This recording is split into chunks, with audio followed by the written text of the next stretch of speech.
Today we are looking at the interior of the 2022 Chevrolet Corvette Stingray. How much luxury and practicality is Chevrolet packing into the Corvette?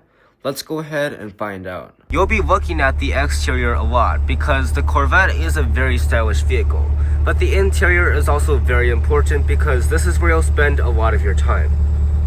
Starting with the door panel, you'll see that with the 3LT model, you'll get a completely leather covered door panel. There's leather from top to bottom, and you get a real metal speaker grille, 2-person memory seats, some real aluminum here surrounding your switchgear, and some red stitching. This button right here is so that you can open your door, and you have controls for your front and your trunk, and the door pocket is kind of narrow, but it is felt lined.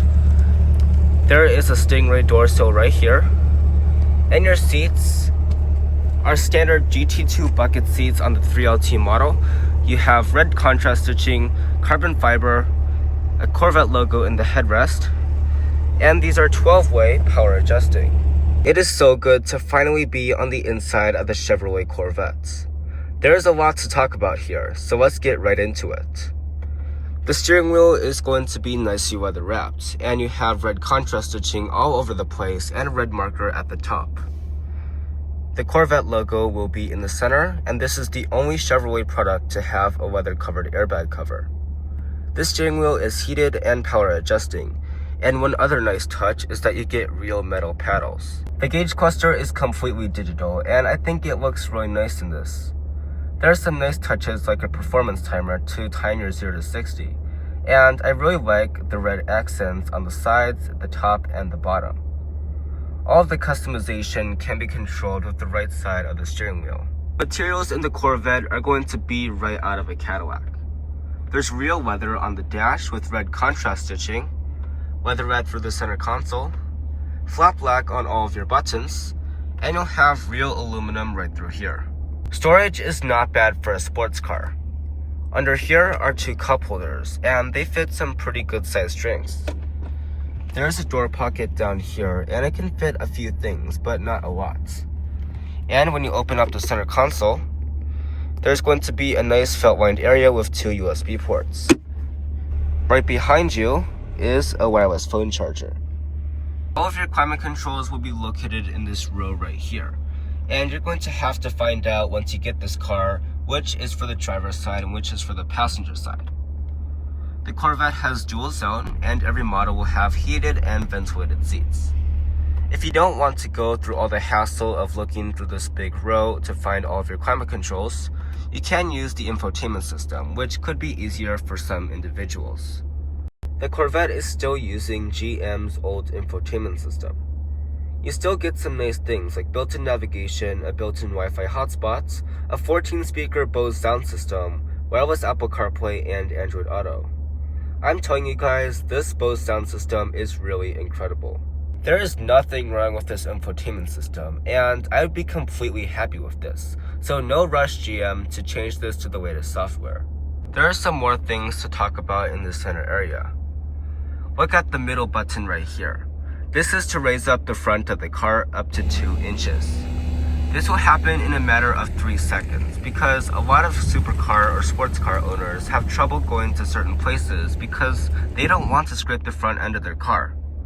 Thankfully with the Corvettes, you can have the car memorize a bunch of places that you go to, actually up to 1,000. So each time you go to a place that has a driveway that you're worried about, the car will automatically lift up for you so that you will have no issues at all. Gear selector is also in this area. For neutral and park, you're just going to push in. But for drive and reverse, you're going to need to pull up. When you go in reverse, you'll find a very high resolution backup camera. There are 4 different views here.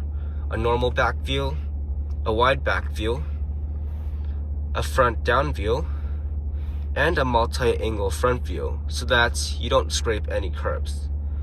This is such a clever camera angle, and I think every supercar or sports car should have this.